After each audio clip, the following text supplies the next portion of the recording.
Hello, church. Welcome to our Advent devotional this year. My name is Henry Loke. This is God's Feeding Station. Great to be with you. Our Advent, it's just something different to do this year. I've had this for a while, wanted to do it, and this year the opportunity presented itself. So we're going to do this Advent devotional for this year, for the month of December.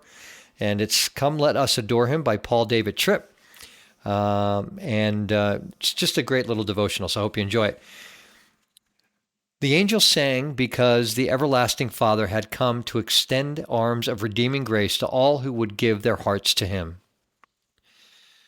It is a wonderful, mysterious, hard to grasp, and beyond the scope of our normal reasoning story.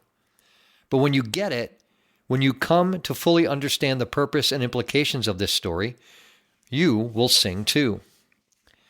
This story's amazing plot wasn't written when Mary got pregnant, or when prophets began foretelling it, or when God announced it after the disastrous rebellion of Adam and Eve.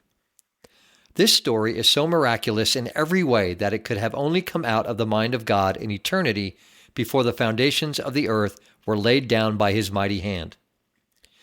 It points to the divine imagination and screams the power of the divine hand. No man could write this plot, and if he did, no man could expedite what he had written. This story is itself an argument for the existence of God and is a portrait of His holy character.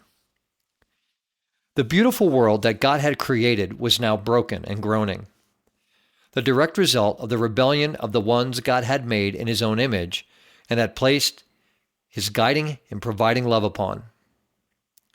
The evidence of its brokenness was everywhere, from the inner recesses of the hearts of people to violence and corruption of government, to the existence of plagues and diseases. Sure, there was beauty still to be seen, but the whole world groaned under the weight of its brokenness. It would have been just for God to stay His distance, to let the world quake and groan. It would have been a just response to the arrogant rebellion that brought this brokenness on the world. But in one of the gorgeous mysteries of God's sovereign grace, He looked on His broken, rebellious world with eyes of mercy. Yes, God would act decisively, and His actions would be what He had planned in the beginning, but they would be a stunning surprise to every mere mortal. His response would not be condemnation and judgment. His response would not be a meting out of justice. Rather, His response would be intervention and rescue. He would do in grace what the law could never do. He would do in grace what we could never do for ourselves. He would do what philosophers could never conceive, what leaders could never strategize, and what poets could never imagine. He would offer the only thing that would ever address the need and solve the problem. He Himself would become the greatest, most costly, most transformational gift ever.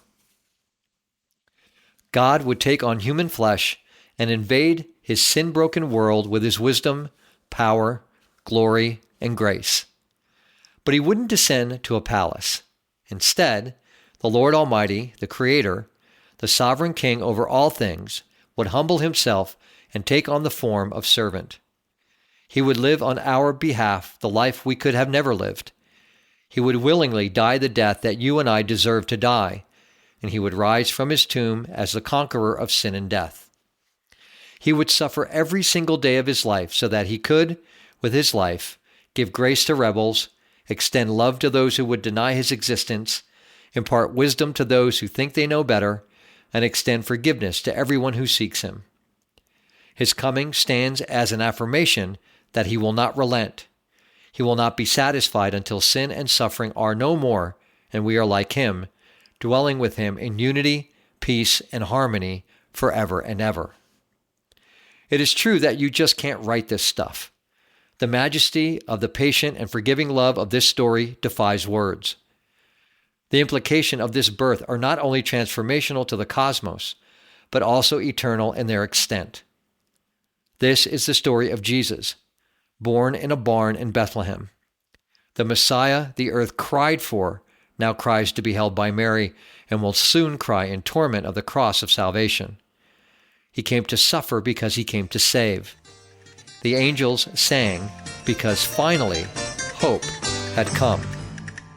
Don't you want to join them?